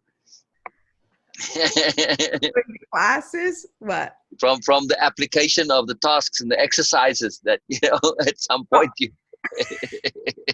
No, they're exponentially helpful. No, they're fun. They're fun. But again, that's the point of them. It's that they really put you into a situation and a circumstance where that application gets leveraged in whatever way, shape, or form. So, this is the intent. When we make those, we really ask, what is it that we want the participant to actually prove to themselves, to Right. confirm that they know. So we're not asking you what you know. That's not the objective of the tasks. It is a situation and a circumstance that should you do this, you are going to confirm to yourself that you know. Different objective. Having that clarity of intent is the key in terms of making those tasks. So one of the things that we are going to do as part of the Mourners project is to make a course together. When we make a course together, as this is, this is the module is course making. Let's put it that way, right? And then we're going to construct it together, because when we do that, you're forced to shift into a whole different brain, and it's very, very fun and powerful. So very, very fun and powerful. You really have to look at things very differently, and I want to be on Erica's team. Brilliant. I'm already picking. There you go. There you go. There you go. Yeah.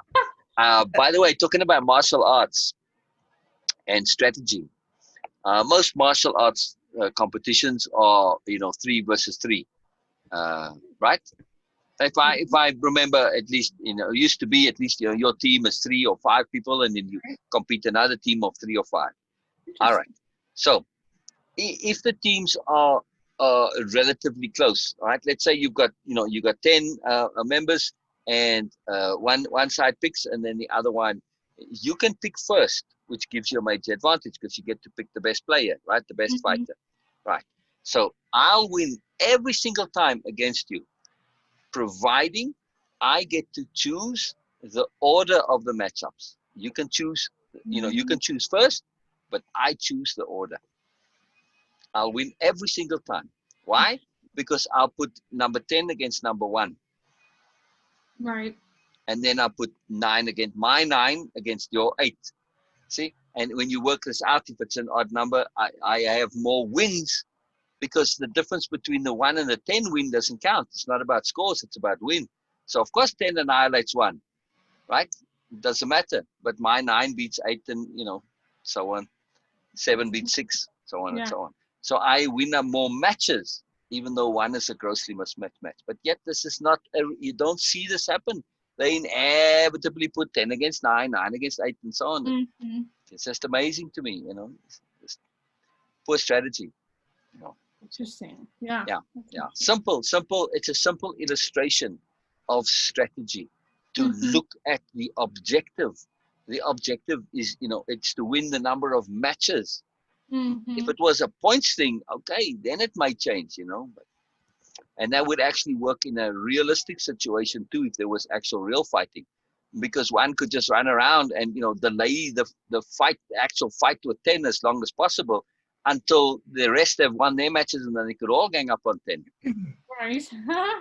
So strategy, very powerful thing. Strategy, to really, really understand strategy, is very, very powerful, because strategy and the real power of strategy, it's actually magic, because it allows you to do what is otherwise not possible to do, right? So in this case, you're looking to win a battle with the inferior force that under normal circumstances should be not possible, but through strategy it becomes possible.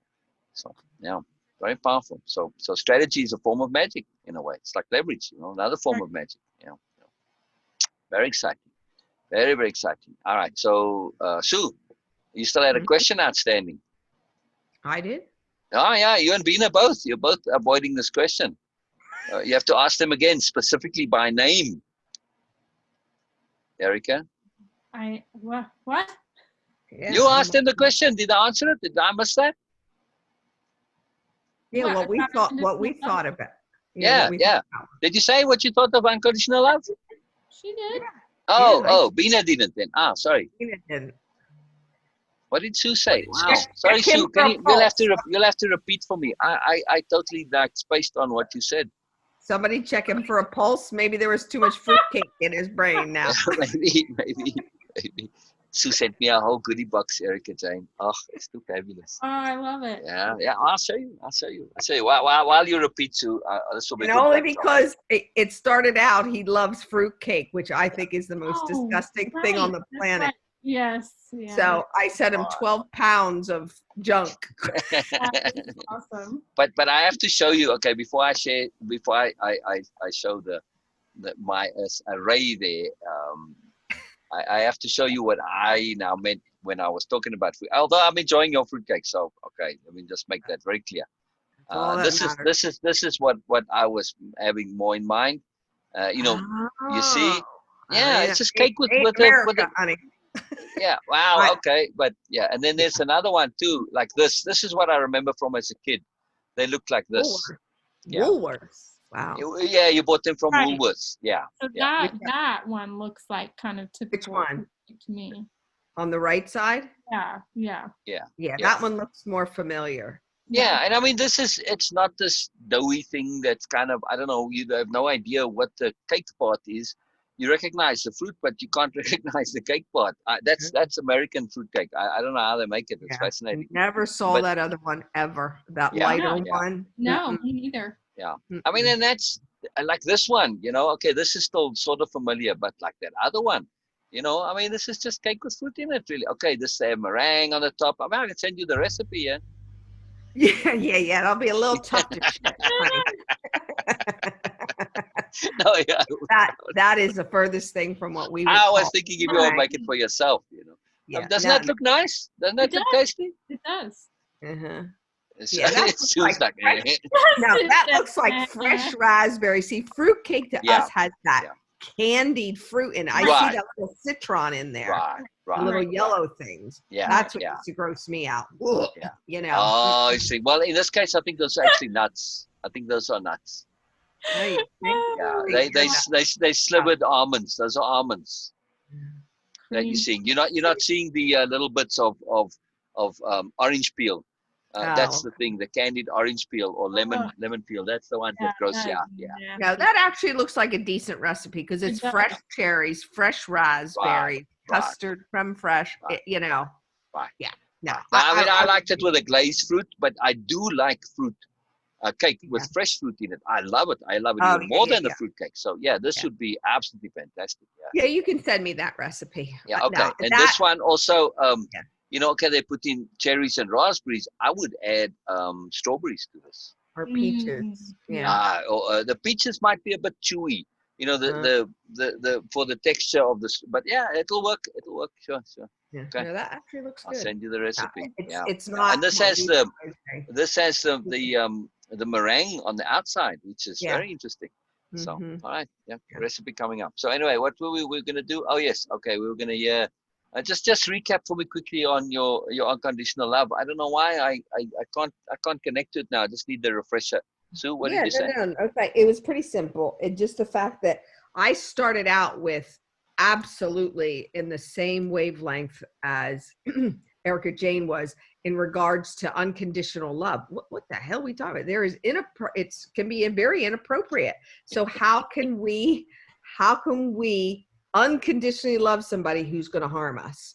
Oh, because we love? No, it didn't. That was not computing at all. That we had to.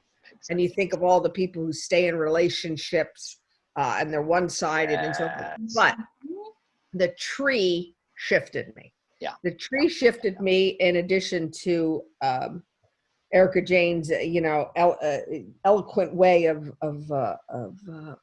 delivering her what she learned out of it. Yeah. And to see that it really is one-sided, and I'm okay with that completely.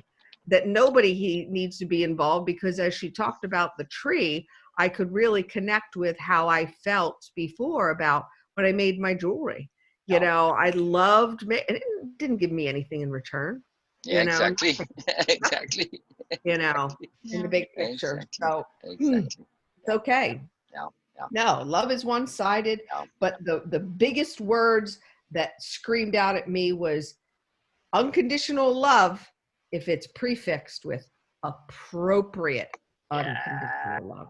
Exactly. And trust is contractual, but love isn't. Exactly. Exactly. And everything can similarly be affixed with that aforementioned appropriateness in front of it. That's the key. That's the key. That's why I had a little post today about this. where's my post? One concept to rule them all, one concept to find them, one concept to bring them all, and in the unawareness, find them.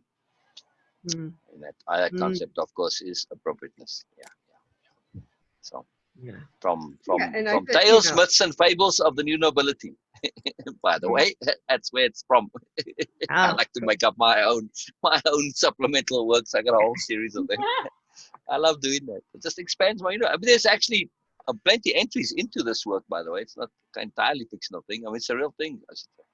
So Yeah, and it's it that has whole entries. word expansion. You know what I mean? For what we've been brought up to know about conditional and unconditional love is very different when you start expanding your mind about it. Yeah. It's just like the people you talked about, when you are specialized in one field, you are so limited. Exactly. So limited. Exactly. So how can you really be an expert if you have that limited? Exactly. This is a huge deal. It's a huge deal. The thing that really makes me the most excited about what we were discussing with love. The fun part, yes, there's resolution on love.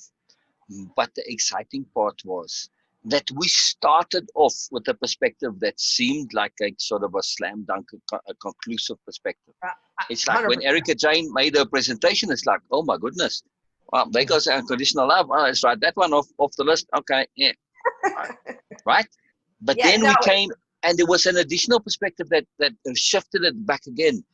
This, to me, I absolutely love. It is so magical when we have additional perspectives that don't necessarily contradict the first one, but now you're into a whole different world. And this is the magic of this contextual appropriateness. When we see layered contextual understanding, this changes everything. We just blow our awareness up like crazy. It is a very, very, very special thing. So this is a very big deal to me. Where's Beena on this Beena, where are you on this? Yes, I would like to know. Beena? Because she had a very I get narrow, focused, or limited view of it. Yeah. Beena, can you talk? I don't know. It seems like audio is not working for some reason.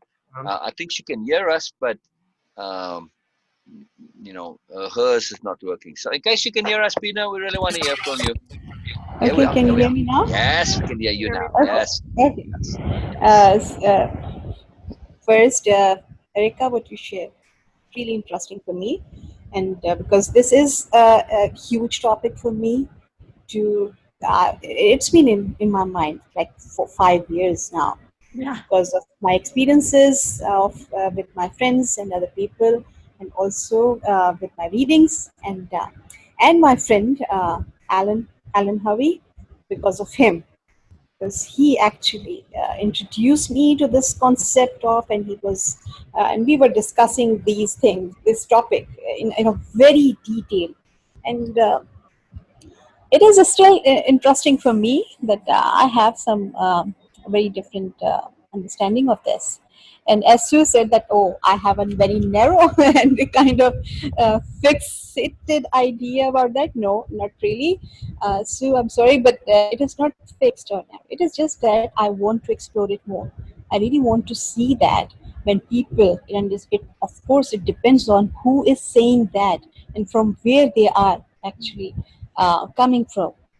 So when it comes to unconditional love, it is still under my consideration and the exploration, and I'm doing that because I have some reservations about that. And so my question for you, three of you all, like, what is love? Yeah. just from my understanding, just share your thoughts about that. I will share my not today, of course, because this is something really profound, Erica, what you shared, and the shift in your perspective, and Sue, for you also, the shift in your perspective. Uh, I do have this thing. Yes, this is also a perspective. Yes, a possibility. Yes, but not completely shift in my perspective about that. So that's why I want to know that what is love actually. Love actually, yes. It's a movie name here also. That is one of the things that I have been really trying to answer for myself for the last few weeks is what do I really think love is? That's a yeah, it's a tough one. One of the things that has stood out to me based on an earlier thought process that I was having a few weeks ago is the connection between love and intent for me. That there, for me, there seems to be a deep connection there of love being attached to intent somehow and sort of an appreciation of intent, perception of intent. Um, I don't really have my head wrapped around it totally, but it seems to me that in my experience, love has some sort of profound connection to intent, but I don't really know. I haven't worked it all out for myself yet. Yeah, yeah, exactly same for me, Erica. Because when I was discussing with Alan, and we had a very long conversation, continuous, like because we used to Skype and conversation about that, and he shared his thoughts. He's ex head of the department of Boston University music department of, and also wrote books about, and he's a music teacher, and and also more because he's an amazing person. And he introduced me to Khalil Gibran's poetry also, and especially about love. So we had a discussion, and I have very different perspectives from him also about this love and unconditional love. Okay, Mm-hmm. there are things, and I really interested now to know what is love for Sue and for you and for Sil. All right, we're getting there. I'm waiting for Sue. Sue? Okay, I'm here. Um, love for me, I think, is me. Uh, Hmm. I don't know if I can put it into words just yet, but I think it maybe it's the fact that it starts with me, Mm-hmm. Mm, um, Hmm. emanates from me. I am, I am love, in and of its own self. Maybe before I thought, love was finding that perfect husband, or being at your best job. That was, something you'd loved to do. But it's so far removed from that. I just, part of me really feels it. It just is secured or centered, or the foundation of it is just me. That's what love is. I am love. I am love. Yes, yes. Yeah. Yeah, for sure. mm. All right, so for me, I would say that love is a superlative choice or a choice of a superlative emotional state of being. It's a deliberate choice in which I'm choosing a superlative relationship to whatever I am connecting with via this feeling of love. So love is an overview choice which includes a whole basket of subcategories of emotional states. And like emotion, like appreciation, tenderness, gratitude, joy, um, like every other thing. So love can be this overarching umbrella term for this deliberate choice of relationship and connection. We are Mm-hmm. looking to enjoy, appreciate, get the most out of, react positively towards, engage positively towards, and have this positive relationship despite the surface things, simply because the thing in our, or at least for us, we've decided to do so. So that's the key part of love, that to me love is this choice of a superlative way of feeling, not necessarily being, but feeling. So it's a deliberate choice of a superlative way of feeling and relating as well. So, because love is a very, it has this connectivity that it's related to something. But we can just love for no reason at all. We can just love being alive. But still, there's usually an object. If we're just experiencing love, well, I'm still just loving being alive, I guess. But typically it's connected to something. So, but still, even if it's not though, it's just a superlative choice. Mm. A choice to feel in a superlative way, I should say. Yeah, yeah. Yeah, no, choice, I agree 100%. Yeah. Choice is huge. And it's a feeling. Yeah. Yeah. So we are deliberately choosing to feel what to us is a superlative choice. Mm-hmm. Right? I mean, we don't think of love as being not something that's superlative. Yeah. It's a superlative. Yeah. It's up there. It's you can't go anything that's superlative, you can't really go more than. So that's why I say it's a superlative feeling, not just any old feeling, So I mean, I can like something, and I say, well, it's not superlative because, well, what can go more than like? I can love it. Well, okay. What do you go more than love? Well, I have some answers on that, but okay. We tend to assume love is a superlative. Interesting. I'd like to look at things like this and see, well, maybe there is more. Yeah, yeah, Interesting. yeah. Say again? Interesting. Yes. Yeah. There are superlatives beyond love, I feel. But And again, of course, all of these, when you get to this, they somewhat become conditional to your understanding of what it is. So, okay. yeah. In Urdu, we have terms. Uh, Mohabbat, pyar, mohabbat, or ishq. And these are the degrees of love, actually, Oh, okay. superlative degree. And Okay. the ishq, when it comes to you, it is a superlative degree, maximum in we should say that in Urdu.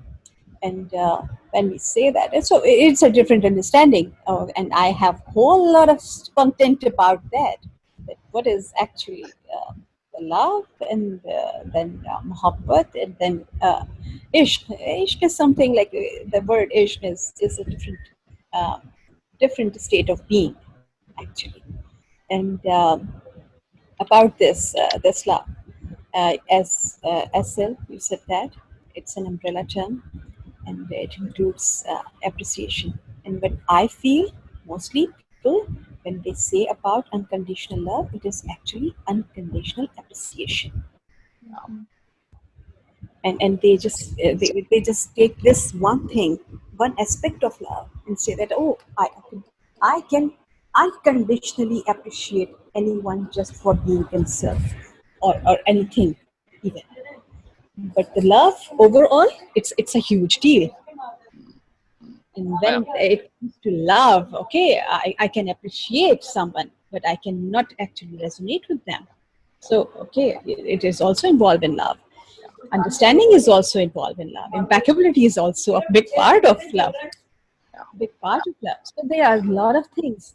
Yes. This is an umbrella term, and that's why I'm reluctant to use that word unconditional. Because the thing, when we attach any attribute to love, it is limiting. Yeah. But it can be in certain It is circumstances. in certain circumstances. That's the point. This Yes. is what I'm looking for. That's why I am reluctant to use that word. That is Yeah. unconditional, because my appreciation could change. Oh, you are not Yeah. that in that state. Okay, Yeah. I cannot appreciate you. Okay, you are in a total state of different state of mind. I cannot understand you. Mm. So the conditions are applicable. Yes, they are.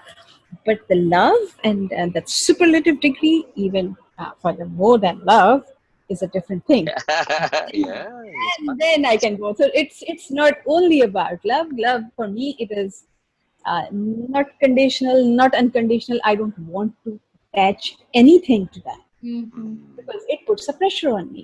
Right. Mm. It is limiting. Mm. True. Yeah. All right. So let me just share a little bit since you asked for a bit more, Beena. Hmm. Just a snippet from, I don't know, somewhere conversation. So anyway, so it follows on from something. Yes, I much prefer affection and tenderness Love can be very rough and indiscriminate. People love their dogs and their cars and their sports teams and so on. But tenderness and affection are different altogether, especially when it comes to making the finer distinctions. And thus they are more lasting. And then to go beyond that, when we move on to joy, true joy, the joy which just is, the joy which comes from inside us and is an accomplishment of being, the joy which is not dependent on any outside events. Then we can move on to grace, and that's when it starts to blossom. That's when love and loving comes together with affection and tenderness, and it becomes an act of supreme and continuous appreciation. And then it's all good, yes? And it's then we begin to truly touch grace and its ineffable power of transcendence. I was feeling poetic. So just a perspective, and it's not definitive by all means, but there's other things that are more than love. I feel like maybe rapture, elation, bliss, ecstasy, or maybe even reverence, all of those are potentials that are more than love. So, yeah. So I love superlatives, by the way. Yeah. Just love them. Just love them. Very magical. Yeah. And it's again that, when we look at this in like what Beena now did, she said unconditional love. And she said, but wait a minute, when you look at it in the particular universe that you're applying it, there are some conditions that need to be present for your unconditional love to exist. Right. So in that meta logic, in that meta overview, there is some conditions.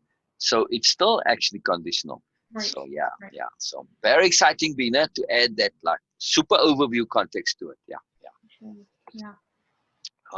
Just another thing, by the way, talking about love and appreciation. See, I made my my background very appropriate for today. See, I don't know, just thought this was a nice loving picture, and then of course it was celebrating Pink Day, and of course the hair as well, and the hair.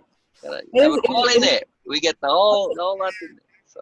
It seems like more reddish to me, or okay. Yeah, well, it's as close to pink as the picture would allow, Beena. It happened to be one of the next ones in the list to pick, so I thought, that's very appropriate. So, yeah. But this is appropriate. Yes. But again, we're talking about love and loving and appreciation, and then the hair too. So all fits in there. So. We're honoring it. Yeah. And, all in there. Very cool. Very cool.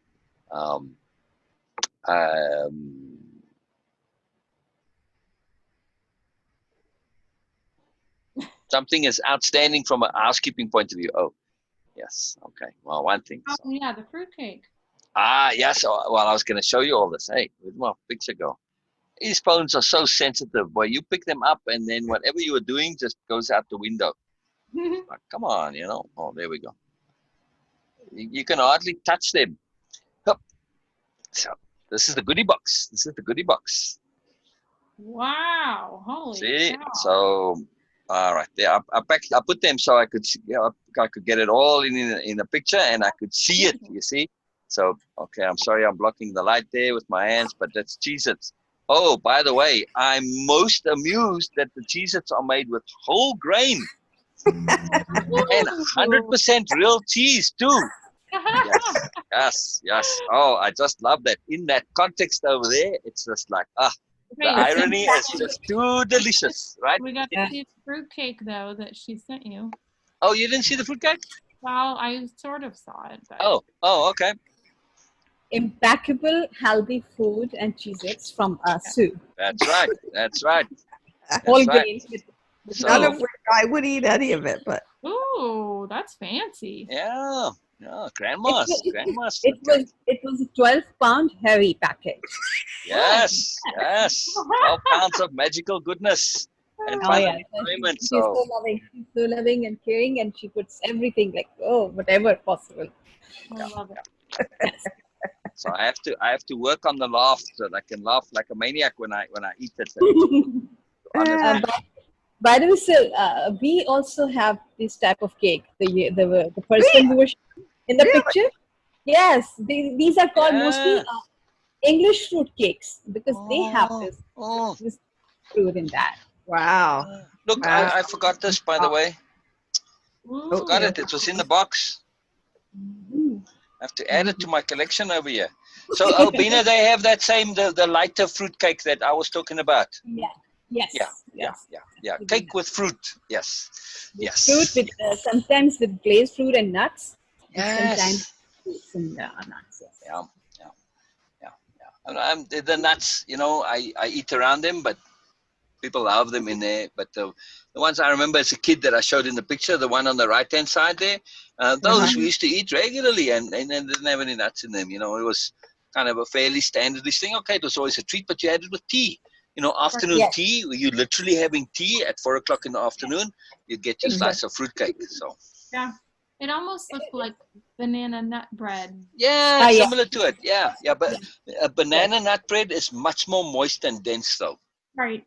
These aren't that heavy the way the Yeah. fruitcakes are here. Very For light. whatever reason, the fruitcakes are very heavy here. Now, I say I enjoyed the glazed fruit, so the cake part doesn't really matter that much. But those are definitely a slice of cake that you're eating with fruit in it. I Right. mean, it's not that you're just eating the fruit only. Mm-hmm. It's fruit flavored cakes. It's a very English tradition, and we have this Yes. because of colonial era.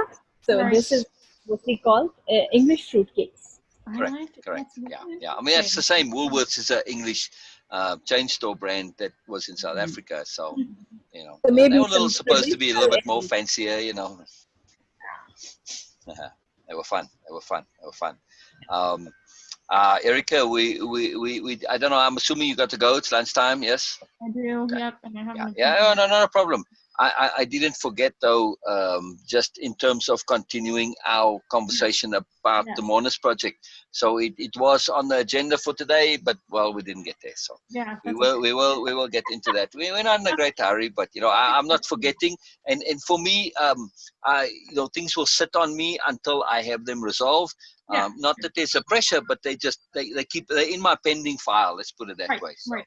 Yeah. so they stay there until resolved. So if a situation allows tomorrow, we'll take care of it. We'll just Awesome. get all the details sorted and Perfect. nuts and bolts. Yeah. I love Nuts it. and I love fruit. it. Oh, ammo. Yes. But the reason why I get the fruitcake is because it's a fruitcake enjoying a fruitcake. I think Sue just wanted to enjoy the irony of it. Oh, very nice. There you go. Like we're not all blinking nutty yet, but all right. But see, I like it without nuts because I'm already nutty. So But they're so hard to find them without nuts. yes. So No, I know I looked too, Sue. I could not find any in America without the nuts. But now I actually, since I did the search, now I actually know where to find them. So, funnily enough, QVC sold one. Really? Yeah, Wow. but that was like just glazed fruit. There was no cake in it. You had to see the little video. It was quite something to behold. It was, I think it had like gelatin or something in the middle. So. Ugh.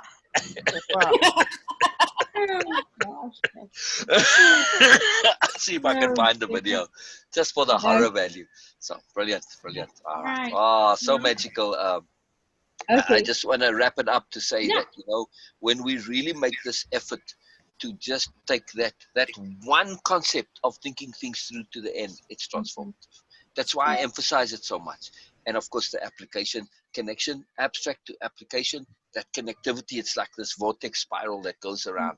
It's unbelievable, the changes. And also, this key thing that you ended up surprising yourself. That's huge. That's huge. When we come to be aware of what was there, but it's just like, I never really thought about it. That's the thing. That's the issue. We don't really ever thought about it. And this is what we are going to do. In Monas, we're going to think about everything because we keep revealing more. And that's why it's called the self-expansion Monas project. Wave impeccability, self-expansion. We can expand. Wow, very cool. By the way, one quick final joke on not joke, but the perspective that amuses me inordinately with love is the super tough macho, burly guys and all gruff and they they can't say anything. The word love is like, it'll burn their soul if they were to have to, say it, their tongue will evaporate or something. But watch them when they polish their cars. And that last little touch, the last one always. And then they stand back and they just exude love for that car. It's like the Johnny Bravo paradigm. Oh God, Johnny Bravo. Oh, yeah. Mr. Macho, but Mr. his Macho. hair. Woo, Yeah, the yeah. hair. Yeah. Exactly, but they have it. I just love it, that they don't realize how they exhibit love, Right, but right. it's fascinating. Very amusing, very amusing. Brilliant.